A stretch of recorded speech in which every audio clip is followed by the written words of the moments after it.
Mahomes gonna win Super Bowl MVP, just won his second regular season MVP. Now he wins his second Super Bowl title and the first player to win MVP and the Super Bowl in the same season since 1999.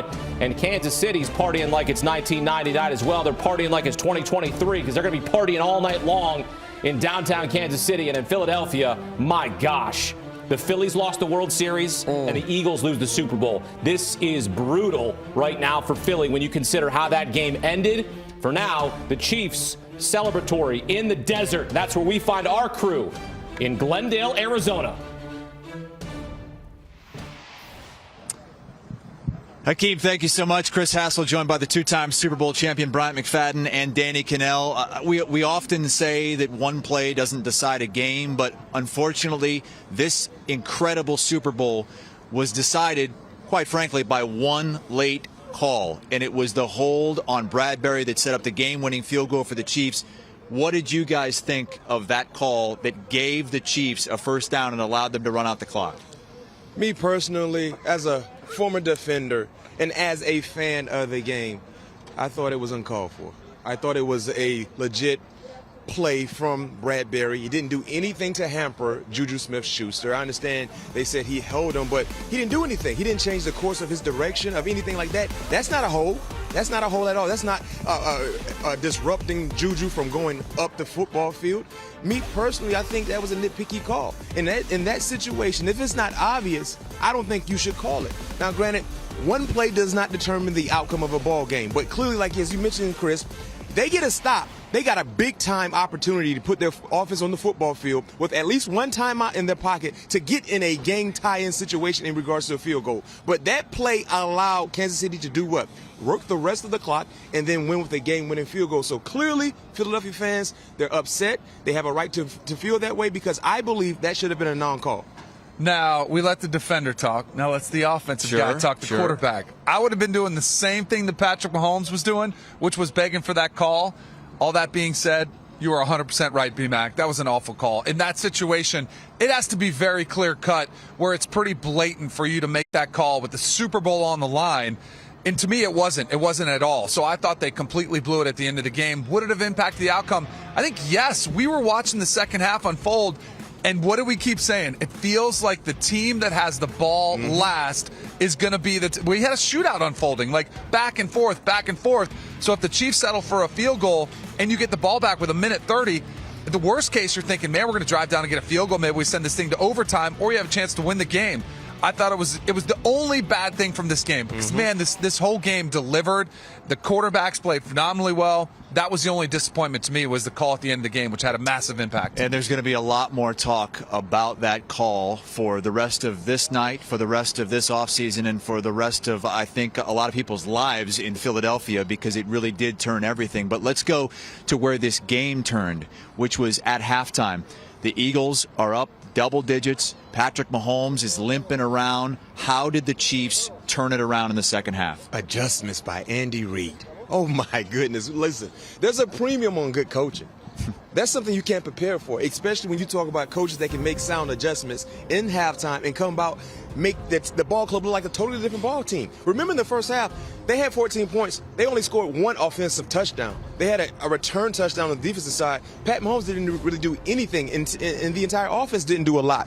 But then the adjustments that Andy Reid made on the offensive side was well documented. I mean, they came out and they dominated. And one thing I like to say as well, when you talk about film study, there's such a thing as to where you watch too much film. And that's what we saw from Gannon and his defensive players defensively for the Eagles, because in the red zone, Andy Reid knew they were going to get a man concept. And they had man plays drawn up to beat that type of coverage. When you talk about the play with Kadarius Toney, the motion as a defender, we're anticipating him doing what? Running across the formation, but what he did was he retreated back. Then when you look at more of the same situation, when you talk about anticipating him running across the formation, Andy Reid and Eric Bieniemy knew they were going to get a man-to-man concept in the secondary, and they just had a play in hand that was much better than what they thought they were going to see from the Philadelphia Eagles side of things. So quality sound adjustments, and that's why we saw a different ball club in the second half from the Kansas City Chiefs. I thought this entire playoff, from the moment that Patrick Mahomes hurt his ankle, was an opportunity for him to only enhance his legacy. And man, with the second half coming back after he had to, he's limping around in pain. You could clearly see him wincing. To come back in the second half, extend a couple plays late in the game in the fourth quarter on that drive. I thought that was the stuff that, legacies are built on. Moments like that on the biggest stage in the game, he was close to flawless. But to piggyback on your point, B-Mac, like the coordinators and the play calling in that second half, do you know how hard it is to scheme up touchdowns? Like everybody has a 2-point play, and you might get one that's a layup. They had two absolutely wide open touchdowns, layups that you could have hit, Chris Hassel. You're left-handed. They were that open, and anybody could have made those. So really, this offense from the Chiefs went toe-to-toe against, remember we were talking about this defense, historic defense. They made them look like mincemeat throughout the game. And also talking about the historic defense they faced off against, let's highlight the offensive line unit from the Chiefs. Didn't allow a sack. Didn't allow one sack. And that was something that we, talked about leading up to this ball game with the team that had, 78 sacks in the regular and postseason. Since the 85 Bears. Yes, the most since the 85. They've been phenomenal, the Eagles that is, in sacking quarterbacks. The Chiefs did not allow one sack. That's impressive. Very impressive. Hey, I want to go back to the end of the first half when the Eagles really had things in control, when they regained control after the fumble that went for a touchdown. Eagles up 7. They had the ball in Chiefs territory, a couple of timeouts. We were all sitting next to each other inside, and B-Mac, I was right next to you. We were surprised at how long they waited to use some timeouts, and then even after they hit the big play to Brown, there didn't seem like there was a lot of urgency to try to get the ball into the end zone. They were comfortable going up 10 with a field goal. Looking back on that now, obviously the wrong decision because they could have won the game had they put more points on the board. But at the time, do you think that was the right move? I think they probably were taking everything into consideration, but it was uncharacteristic because Nick Sirianni has been aggressive all season long.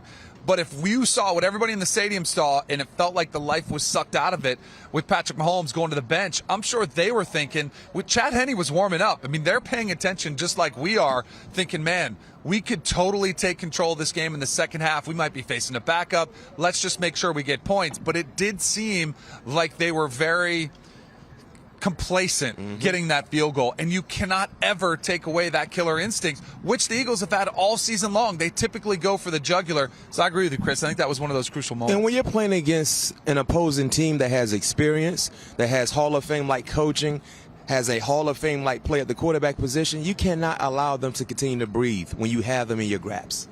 And in that situation, Chris, if you were just more understanding the situation and utilizing it, you had 3 timeouts.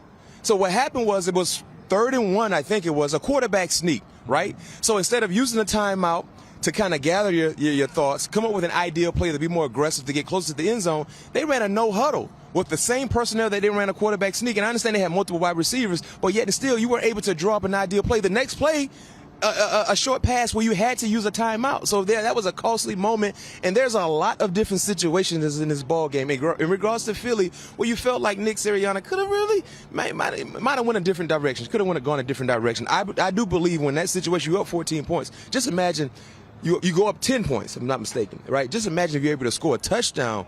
How the second half would have been a different outcome potentially for the Eagles. This was the first time in Patrick Mahomes' postseason career that he started the game as an underdog and ends up on top. Now, the Chiefs have been so dominant in the AFC the last 5 years under Patrick Mahomes, under Andy Reid, 5 straight AFC championship game appearances, but we kind of stopped short of using that word dynasty because they had just 1 Super Bowl title. Now they have 2. Does the D word come out when you're talking about the Kansas City Chiefs? It has to. Absolutely has to. And I do think you throw out the other one where they were in it and lost. I mean, that counts. You still got to the Super Bowl. But also consider this roster. What they won with is pretty remarkable. There was a lot of young talent on that field. There were a lot of role players because Patrick Mahomes, we knew when he got that new deal, he was going to take up a lot of that salary cap. So a lot of the contributors on the defensive side of the ball in the secondary, Isaiah Pacheco, there's a bunch of young talent on this team who just got a wealth of experience. And usually when you're kind of cutting your teeth in the NFL, it's a setback year. You have to kind of grow, but they grew on the fly and they grew winning a Super Bowl. So this team is not going anywhere.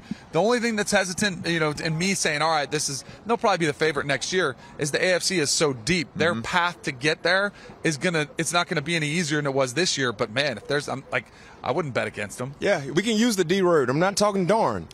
I'm talking dynasty because of everything that DK mentioned. I echo that. And I would like to add this. When you look at how they won this Super Bowl, their star quarterback is already paid. Most teams tried to do it the easy way with their star quarterback on a rookie deal.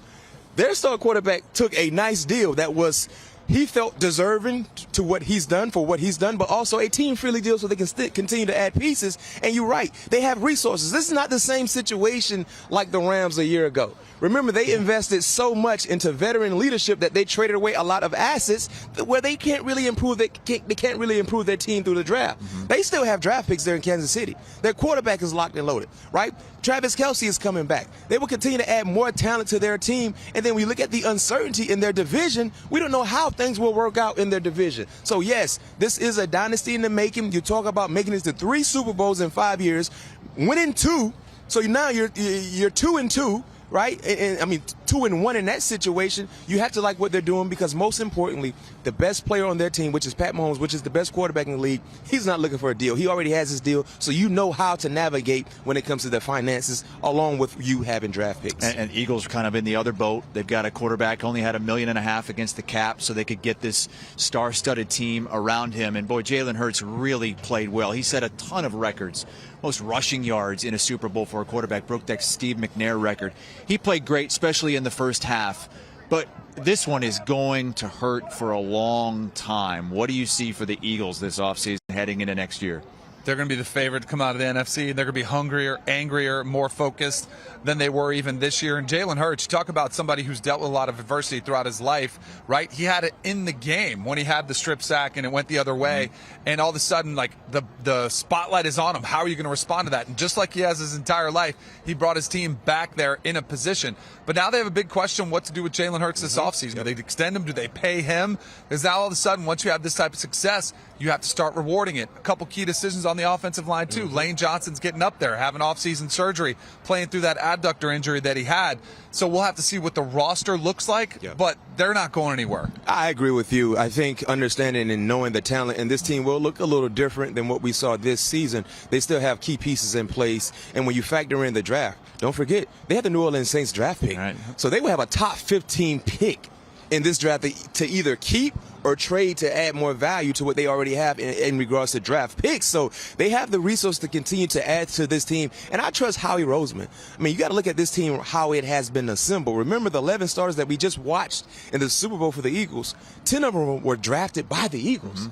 So they've done a great job in drafting talent, being able to develop the talent and get the most out of them. So I expect them to continue to do the same thing. But yes, the biggest question mark for this team is paying Jalen Hurts and trying to do so that you still have money to utilize elsewhere on your team. What a game. Every time we come to Glendale, it's an incredible matchup and an incredible game. The first time it was the New York Giants beating Tom Brady's undefeated Patriots. The next time it was the Seahawks not handing the ball off to Marshawn Lynch at the 1-yard line. And now this, a back-and-forth game throughout. First half, it looked like the Eagles were the much better team. Chiefs have Patrick Mahomes, the best quarterback in the NFL. He has proven it once again. He becomes the youngest player in NFL history to have multiple MVPs and multiple Super Bowl wins. 2-2. He's the first to win 2 of each in a 5-season span all time. And it's not a middle 5 season. You know, Tom Brady won a few in the middle of his career. This is at the start of his career. He's 27 years old, folks. Unbelievable. Do you want a sports network that delivers everything that matters about the game? The highlights, the picks, the instant analysis, no yelling, no fake debates, no politics. Hit the subscribe button and never miss a moment.